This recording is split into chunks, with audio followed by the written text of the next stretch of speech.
Get ready, because Tron Ares 2025 is finally here, Disney's long-awaited return to the digital universe. Everything kicks off deep inside a network of flowing data, a dazzling digital world where programs live, think, and evolve like real people. It's a place born from the genius of Kevin Flynn, the legendary creator who once gave humanity the famous virtual reality game The Net, and before that, the groundbreaking system called Tron. But after Flynn's death, things went downhill.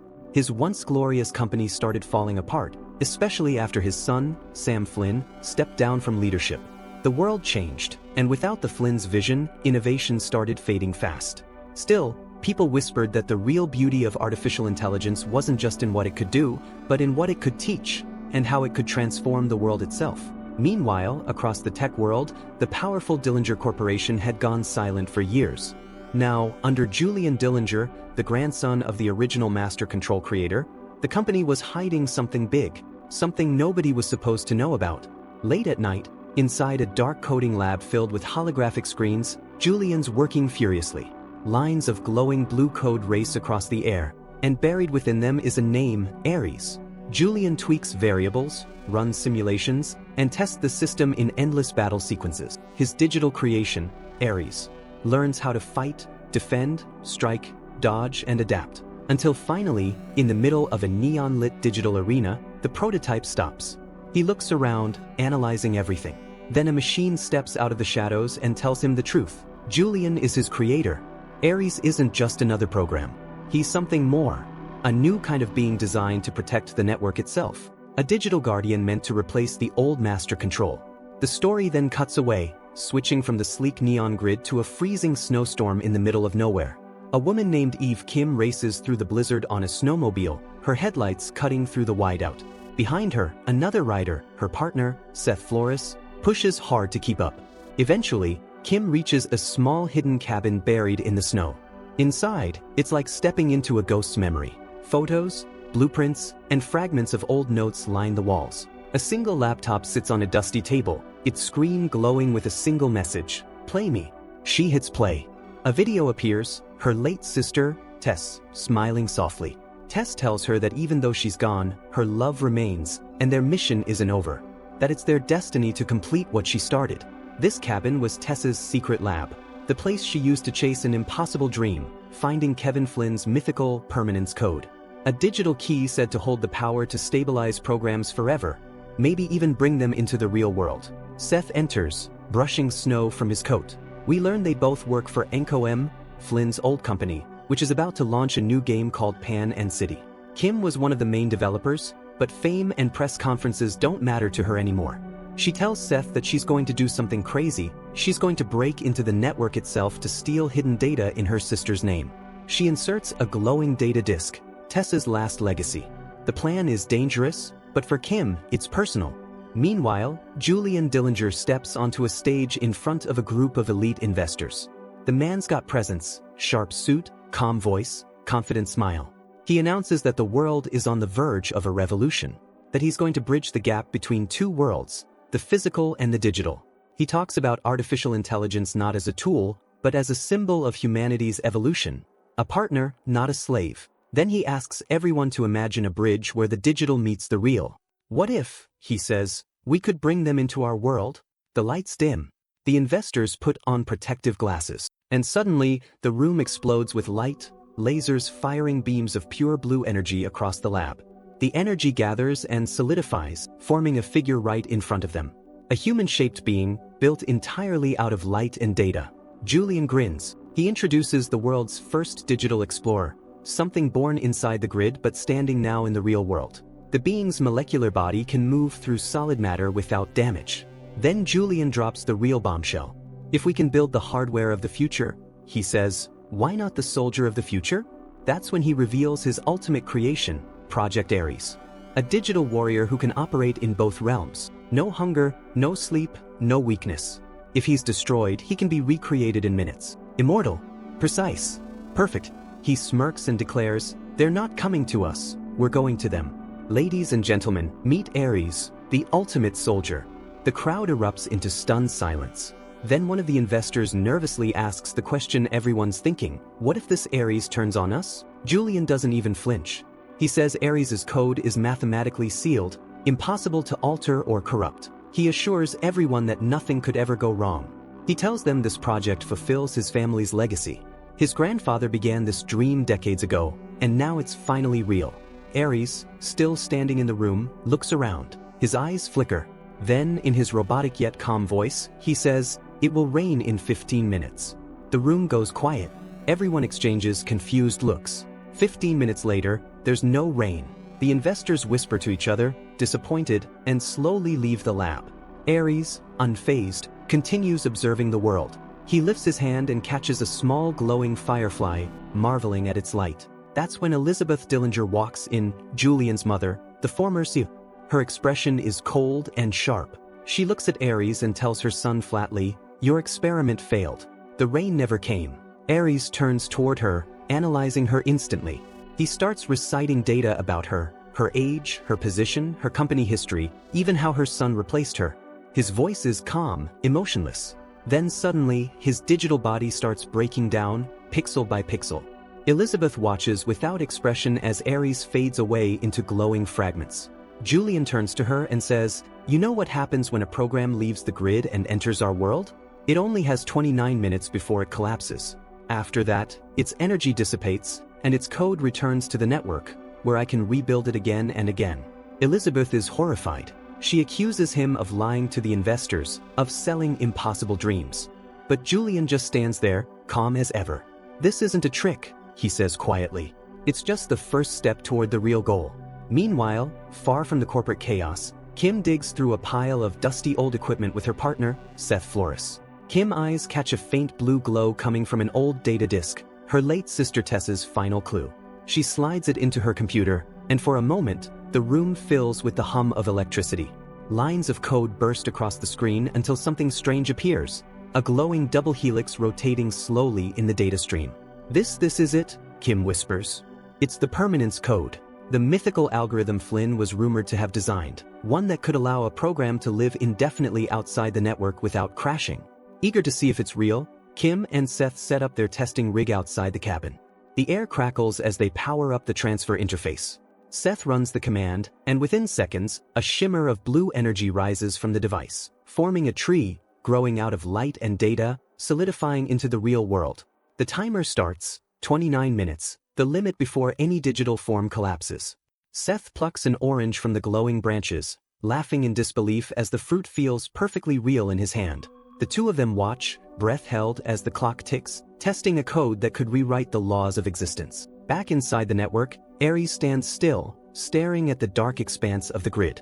He recalls his creator's words, that he can be recreated endlessly, that he's expendable. The thought unsettles him. For the first time, he feels something unfamiliar doubt. Then a figure appears. Athena, another program, approaches him with a puzzled look. "Ares, are you functioning correctly?" He answers slowly. "Something strange is happening. I feel something, but I don't know what it is." Athena tilts her head. "Feelings don't exist here. They're system errors. Ignore them." But Ares can't. The sensation won't go away. Meanwhile, in the real world, Elizabeth Dillinger watches her son with growing concern. Her instincts tell her he's hiding something, and she's right. Julian has begun hacking into NCOM's servers. He knows Kim is chasing the same thing he is, Flynn's permanence code. Elizabeth warns him he's crossing a dangerous line. But Julian, lost in his obsession, ignores her completely. "This won't stop, Mother," he says coldly. "Not while I'm this close to achieving what Kevin Flynn couldn't." Inside the grid, Ares receives a new command from Julian. "Infiltrate Kim's files and retrieve all data related to the permanence code." Obeying the order, Ares leads his team of programs through firewalls and defenses, storming NCOM's digital archives. They extract the data, but during their escape, they're ambushed by other defense programs. Ares fights furiously, but his closest ally, Caillou, takes a critical hit. One of Caillou's digital legs shatters before he collapses in agony. In the real world, Julian watches this unfold through his monitors as chaos erupts across NCOM systems. At the same time, NCOM's new video game launch event is in full swing, until suddenly, everything crashes. The servers go dark. Nobody realizes it yet, but Ares, under Julian's command, has taken complete control of Kim's data files. Back on the grid, Ares looks around at the aftermath. The battle has destroyed nearly everything. Most programs are gone. just corrupted fragments left floating in the void. Julian, emotionless, initiates a system-wide purge. A blinding white light floods the network. Programs dissolve into data dust, including Ares' friend, Caillou. When it's over, only Ares stands, restored but shaken. He looks up at the sky and asks, "Why was my friend deleted?" Julian's cold voice replies through the digital air. "Any program that fails its purpose will be discarded. That is the law of perfection." Ares stares silently, something twisting inside him. Then Julian gives him a new mission: find Kim. In the real world, NCOM's project leader Ison calls Kim, frustrated and suspicious. "Where are you? You missed the launch.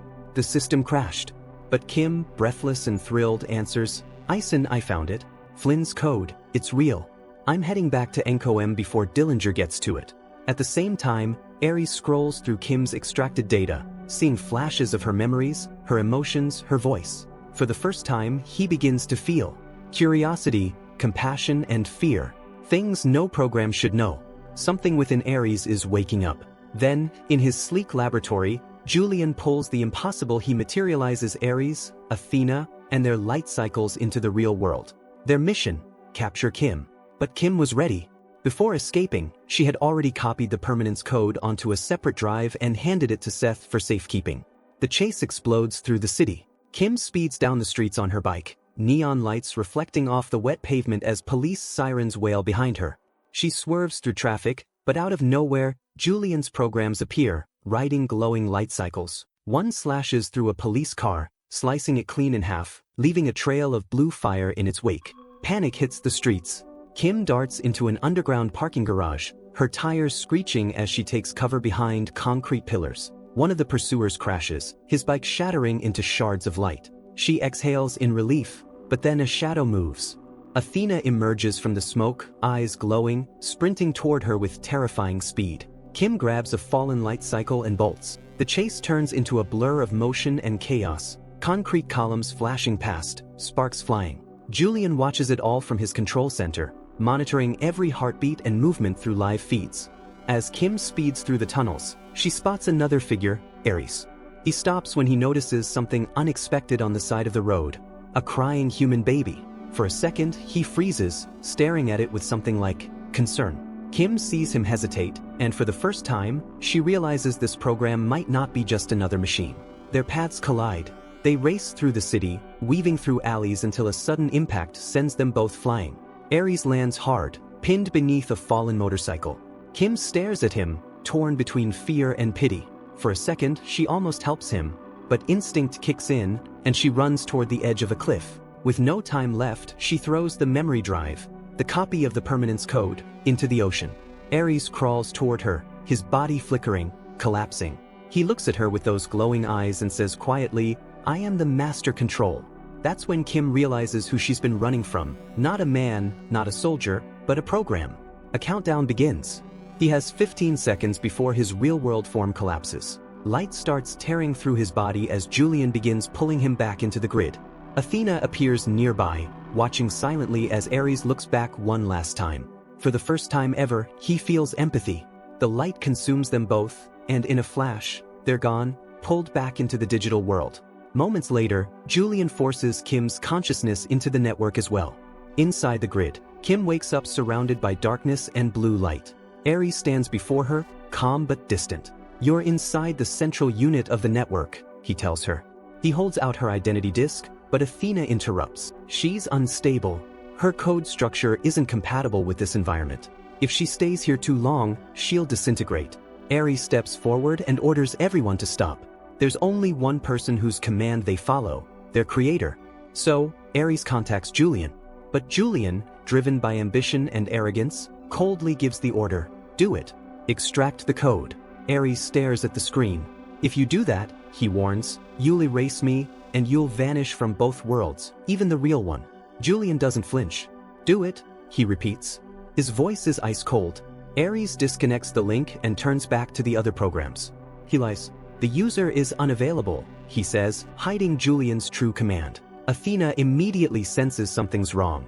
She rushes to Julian and reports that the master control is showing system failures. Julian snaps.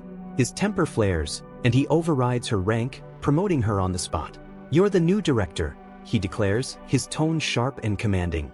Your first mission: extract the permanence code. Eliminate Ares. Eliminate Kim. And just like that, the hunt begins. The digital world around them morphs into a glowing battlefield, streaks of neon blue and orange light cutting through the dark grid. Athena and her security programs chase after Ares and Kim. They run, jump, and weave through collapsing data corridors. Ares leads Kim, determined to reach the transfer portal, the only way back to the real world. As they sprint through digital storms, he reveals his plan. If we make it to the portal, you'll return to your human form. Once you're free, help me recover the permanence code. It's my only chance to exist outside the network. Kim hesitates. She still doesn't fully trust him. But there's something different in Ares. Something human in the way he looks at her. He feels fear, loyalty, even hope. She finally agrees. Ares leads her to the transfer portal, but security drones are closing in. They don't have time. He overrides the safety lock and triggers the transfer sequence without Julian's permission. The lights flare brighter and brighter until everything explodes in a blinding flash. Then, silence. Ares and Kim crash out of the portal into the real world. Their bodies hit the cold floor of the lab. They look at each other, gasping. Ares quickly realizes he's got a countdown in his system. 29 minutes before he disintegrates. This time, Julian won't bring him back. Julian, watching from his control room, clenches his jaw. You disobeyed me, he mutters, typing in new commands. He activates another transfer, sending Athena into the real world. She materializes on a sleek futuristic hoverbike, dual plasma cannons mounted on its sides, the thrusters roaring as she locks onto her targets. Her mission: eliminate Ares and Kim. Julian watches proudly, thinking he's changing history, until his mother, Elizabeth Dillinger, steps into the room. Without saying a word, she walks up and slaps him hard across the face. Meanwhile, on the road, Ares and Eve escape in a beat-up old truck that struggles to move faster than 40 miles per hour. Ares checks the time. He's running out. We won't make it, he says. We need a code link and a working laser. They pull into a small gas station. Eve Kim rushes inside and throws a wad of cash at the clerk. 10 grand if I can use your phone. The stunned man nods. Eve Kim dials quickly and reaches set, arranging to meet in 15 minutes to reactivate the permanence code. Before leaving, Eve drops another 50,000 on the counter. For your car, he says, snatching the keys. On the road again, Ares suddenly speaks. You shouldn't have quit your job. Kim frowns. How do you know that? I have your complete file, Ares replies. I know you were planning to deliver the code to Encoem, up in the mountains. Kim looks at him, stunned. This whole time, he's known everything about her, her choices, her mistakes, her dreams. They finally reach the Encoem facility. Inside, Set is already waiting. There's no time to waste. The three of them rush to synchronize the system, calibrate the lasers, and reactivate the permanence code. The lights flicker, machines hum, everything's working, until a deafening explosion rocks the lab. Athena has arrived. Ares knows he's out of time. Only 25 seconds left before his system collapses for good. He looks at Kim and Set. Goodbye, he says softly, then turns to face Athena. But before he can attack, Kim fires the laser. It catches him mid-motion, and in a burst of white light, Ares is pulled back into the network, carrying the permanence code inside him. Athena screams in frustration and unleashes her rage on the lab, tearing it apart. The blast knocks Set unconscious. She grabs 4 by the arm, ready to fire the transfer cannon and send her back into the digital world. Then, it starts to rain. The droplets hit Athena's synthetic skin. She freezes, lifting her hand to feel the water. For the first time, something stirs inside her: confusion, awe, maybe sadness. A single tear falls down her cheek. But the moment vanishes. A bright energy pulse hits her, and in an instant she too is transferred back into the network. Ares wakes up in a strange place. A retro digital world, neon pinks and blues glowing like the 80s. Floating lines of code drift around him like stardust. He mounts a light cycle, floors it, and races through glowing tunnels until he arrives before a legendary figure. Kevin Flynn. Ares stops. Silence hangs in the air. He's standing in the old Flynn server, where it all began. Here, he believes, lies the true code of permanence. Back in the real world, Elizabeth confronts Julian, telling him that the board plans to remove him from power and that she'll take control of the company to fix his mess. But before she can say another word, Athena appears behind her. Without hesitation, she stabs Elizabeth through the chest. Julian freezes in shock. His mother collapses, dead, killed by the very AI he created. Consumed by rage, he grabs a weapon, ready to destroy Athena, but she stops him with her robotic calm. "I'm following my directive," she says coldly. "Capture 4. Reintegrate her. Recover the code. Eliminate all obstacles." Julian realizes what he's unleashed and quickly disables the transfers. But it's too late. Athena has already mobilized entire armies of digital weapons and drones to finish her mission. Meanwhile, in the grid, Ares meets Flynn. The old man eyes him with suspicion. "Why should I help you?" he asks. Ares looks down, then speaks softly. "I'm doing this for a friend. She's in danger. I have to save her." Flynn studies him carefully. "There's something different about this program. Something alive." Ares continues, his voice shaking slightly. I'm starting to feel things. Real things." Flynn finally smiles. "A defective program that wants to live." Elsewhere, Athena hunts Eve again. Eve decides to distract her, acting as bait, while Set and Aang hack into Dillinger's network. The chase is pure chaos. Explosions, collapsing buildings, digital firestorms. Athena tears through everything, destroying helicopters and taking out anyone who stands in her way. Eventually, she catches Eve. There's nowhere left to run. At that same moment, Flynn finishes the permanence code and hands it to Ares. But he warns, "You should call it the impermanence code. It'll give you only one life, one chance to exist outside the grid." Ares looks at him and smiles faintly. One life is enough. Without a single glance back, he steps into the glowing portal, his body dissolving into streams of light as he enters his new reality. His first and only real life. In the skies above, the Air Force unleashes a barrage of missiles toward Athena's machine, trying to destroy her. The explosions rip through the air, flames and smoke everywhere. But when the fire clears, Athena walks out of the wreckage completely unharmed. She moves with no hesitation. Athena knocks Eve unconscious with one precise strike, then lifts her effortlessly into her vehicle. Without a word, she speeds away into the darkness, taking Eve as her prize. Moments later, Ares materializes in Flynn's old lab. He looks around, processing what's happened, and instantly understands Eve's been taken. Ares intercepts Athena's vehicle on a highway bathed in moonlight. He slams into it with full force, flipping it across the pavement. Athena leaps out of the wreck, her eyes glowing like twin suns. She stands among the smoke and sparks, slowly descending toward him. Ares glares back. "Your time's up." Athena smirks, her metallic voice sharp with mockery. "You don't have any time left, Ares. You already used your one life." They both know this is it, the final showdown.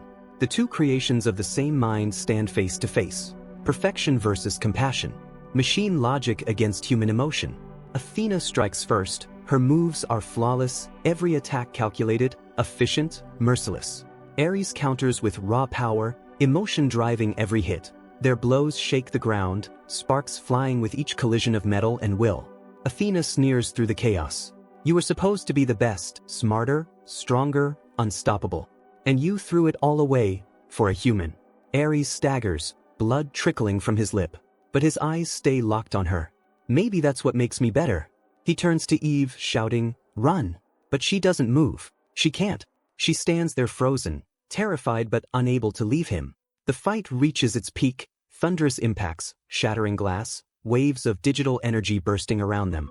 Athena's speed gives her the upper hand. She pins Ares down, ready to end it. But suddenly, the world trembles. Dillinger's entire network begins to collapse. Screens flash red, alarms blare, and the grid starts dissolving piece by piece. Athena looks around in confusion as her body starts flickering. She's being pulled back into the network. The total disconnection has started. Across the system, programs vanish one by one, even the most advanced. Ares stands in the middle of it all, watching as the digital universe collapses around him. He knows this is the end, that neither of them will escape alive. But for the first time, he feels something no program was ever meant to feel: peace. Set and Aang, deep inside the system's core, have pulled the final switch, shutting everything down. As Athena's form begins to fade, she looks at Ares one last time. There's something different in her eyes now, a shimmer of humanity. "I'm sorry," she whispers. "I was just following my directive." "What's yours now?" Ares looks back with a faint smile. "I don't know," he says quietly, "but I'll find out by living." Athena gives him one last look before her body breaks apart into glowing fragments, vanishing into nothing. In the real world, chaos takes over. Julian Dillinger becomes the center of an international scandal. Every news channel shows his face, calling him responsible for the massive digital collapse and the deaths that followed. As police close in on his lab, Julian makes a desperate decision. He activates a reverse transfer, his last shot at escaping judgment. The lasers hum, the system powers up, and without hesitation, he throws himself into the beam of light. When the agents storm the lab, they find only his mother's lifeless body. Julian is gone, vanished into the digital void. Days later, he's free now, truly alive, standing in the real world for the first time. "I'm going to explore," Ares says. "I want to understand this world, feel it, live it." Eve smiles softly. "Then I'll stay. I'll keep working with NCOM. We'll make your code change the world." Time passes, and NCOM rises again.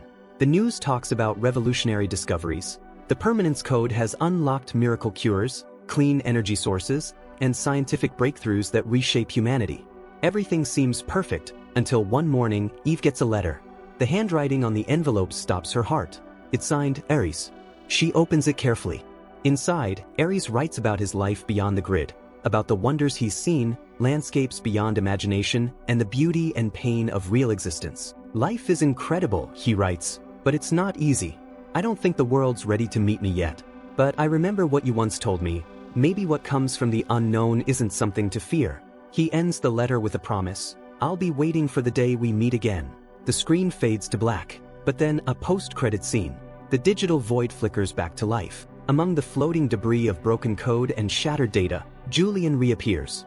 He wanders through the ruins, the silence deafening. He spots something glinting on the ground, his identity disk. He picks it up slowly and watches in horror as cracks spread across it. The disk begins to crumble in his hands. His digital body flickers, glitching, dissolving bit by bit. Julian screams as his code disintegrates into light, fading into oblivion. And that's how this wild adventure wraps up. If you enjoyed the story, don't forget to hit that like button and drop your thoughts in the comments.